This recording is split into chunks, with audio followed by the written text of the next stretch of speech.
بەڕێز دکتۆر ئالان حەمە سەعید وەزیری پەروەردەی حکوومەتی هەرێمی کوردستان لەگەڵمە زۆر بەخێر بێ. دکتۆر ئالانم کۆنفرانسێکی زانستی نێودەوڵەتیە بۆ کورد زۆر گرنگە لەبارەی جینۆسایدی گەلی کوردستان، کوردی فەیلی بە تایبەتی.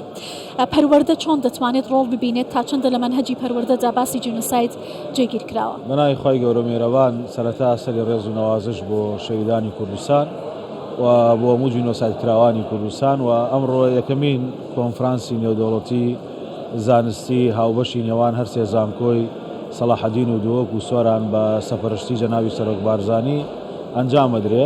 ئێمە وەکو وەزارەتی پەروەردەی حکوومەتی هەرێمی کوردستان لە کابینەی نوێم لە چوارچەوەی پێداچوونەوە بە پرۆگرامەکانی خوێندن کارمان لەسەر ئەم بابەتانە کردووە.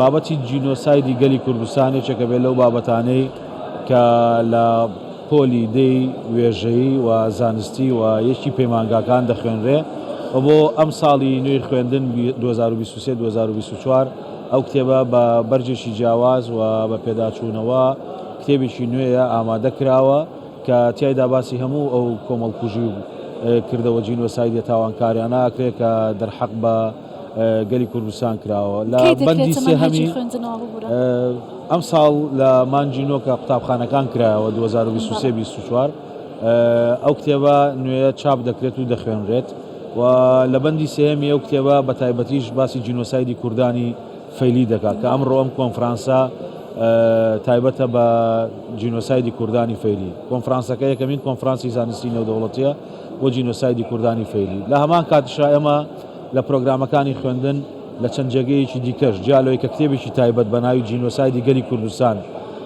دەخوێنرێت لە پۆلی دەی وێژەی و زانستی و هەروایەکی پەیمانگاکان، بەڵام لە پۆلی نۆیەم لە بابەتە کۆمەڵایەتیەکان ئێمە ئاماژەمان بە جینۆسایدی گەلی کوردستان و هەروە بە جینۆسایدی کوردە فەیلەکانیش داوە. بە هەمان شێوە لە کتێبی مێژووی پۆلی 12 ئامادەیی بابەتێک تەرخان کراوە بۆ جینۆسایدی گەلی کوردستان و هەروەها بۆ جینۆسایدی کوردانی فەیلی. لەگەڵەوەشدا لە کتێبەکانی عەرەبی و هەروەها لە کتێبی کوردی لە چوارچەوەی کۆمەڵە تێکست و چیرۆک و هەروەها تعبیرکردنە باسی پرۆسەی ئەنفال و جینۆسایدی گەلی کوردستان کراوە کە بێگومان جینۆسایدی کوردانی ئەنفالی ژێشەکە بێت لەو بابەتانە. ئەو کتێبەی کە ساڵی خوێندنی 2023-2024 دەکەوێتە ناو ناوەندەکانی خوێندن پێداچوونەوەیکی تەواوی بۆ کراوە بە هەمانجی لیژنەیەکی زانستی لە نێوان هەردوو وەزارەتی پەروەردە و وەزارەتی خوێندنی باڵای حکوومەتی هەرێمی کوردستان.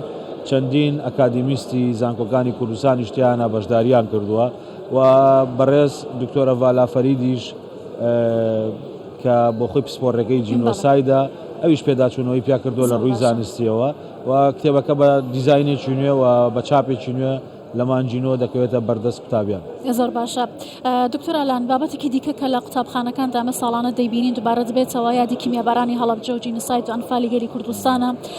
چەند دقەیەک ببێت دەنگی ڕادەوەستن لەو یادی و کارەساتەدا پەروەردەت چۆن توانیوێت ئێمە لە نێو قوتابخانەکاندا جێگیر بکات؟ ئایا پلان و بەرنامەتانی لە داهاتوودا ئەمە زیاتر گرنگی پێ بدرێت ڕەنگ بداتەوە؟ ئێمە لەم کابینەیە زۆر تەرکیزمان لەسەرەوە بابەتە کردو. هەموو بابەتانی بۆنەی نەتەوەیی نیشتیمانین، چ ئەو بۆنانەی کە بۆنەی خەم ناکەن وەکو جینۆساید و هەروەها ئەو بۆنانەشی کە پەیوەندیان بەشکۆ و ڕەمز و هێماکانی گەلی کوردستانەوە هەیە لە ڕۆژی ئاڵا، لە کیمیابارانی هەڵەبجە، لە هەموو بۆنەکانی دیکە ئێمە لە ناو ناوەندەکانی خوێندن مەراسیمی تایبەتمان بۆیان هەیە و مەبەستیشمانە ئێمە بوێنین کە پەروەردە بە شێوازێکی معریفەیەکی متەراکم تۆ تەنها لە ساڵێکە هەستی پێ ناکەی، بەڵام هەموو قوتابێک کە لە لای ئێمە دەگاتە پۆلی نۆ دەزانێ مەسەلەن جینۆسایدی گەلی کوردستان چۆن بۆ، جینۆسایدی کوردانی فەیلی چۆن بۆ. پاشان ئەگەر ئەو قوتابێ لە پۆلی نۆ بچێتە بەشی وێژەیی، بچێتە زانستی، بچێتە پەیمانگاکانیش بە هەمان شێوە تەفاسیل و وردەکاری هەموو شتێکی جینۆسایدی گەلی کوردستانە خوێنێ. بۆیە لە چوارچێوەی هەوڵەکانی وەزارەتی پەروەردە ئەوەیە کە بۆنە نیشتیمانی و نەتەوەیەکان لە ناو ناوەندەکانی خوێندن کە گرنگجێکی زۆر تایبەتی هەیە. بە تایبەت ئێمە لە وەزارەتی پەروەردە نزیک بە 1,900,000 قوتابی خوێندکارمان لە ناو ناوەندەکانی خوێندنە و ژمارەیەکی زۆر لە مامۆستایان لە کەرتی تایبەت و هەروەها لە کەرتی حکومیش کە ژمارەکەمان لە سەر 2 ملیۆن مرۆڤەوەیە. ئەمە کاریگەریشی تایبەت بەخۆی هەیە کە ئەم بۆنانە بەرز ڕاگیرێن چ لە ڕۆژی ئاڵا چ لە ئەو بۆنانەی کە بۆنەی خەمناچی گەلی کوردستانن و گەلی کوردستان بە هەموو پێکاتەکانەوە بوونەتە قوربانی سیاسەتە تاوانکاریەکانی ڕژێمی پێشوو لە عێراقدا. باشە دکتۆرالان کابینەوەی حکوومەتی هەرێمی کوردستانەوە بەڕێزیشت ئاماژەی پێکرد گەنگێکی زۆری بەم پرسە داوە. ئەم بەشانەی کە لە مەنهەجەکاندا جێگیر کراون و لەگەڵ ئەم کتێبە نوێی کە ساڵی نوێی خوێندن دەکەوێتە بەردەستی قوتابیان و کاری لەسەر بکەن بۆ زیاتر نەئاشنابوون بەم پرسە. ئەمە بەسە ئەمە پێویستە بۆ ئەم بابەتە یا هەنگاوی دیکەت و پلان و پرۆژەی دیکەتان هەیە؟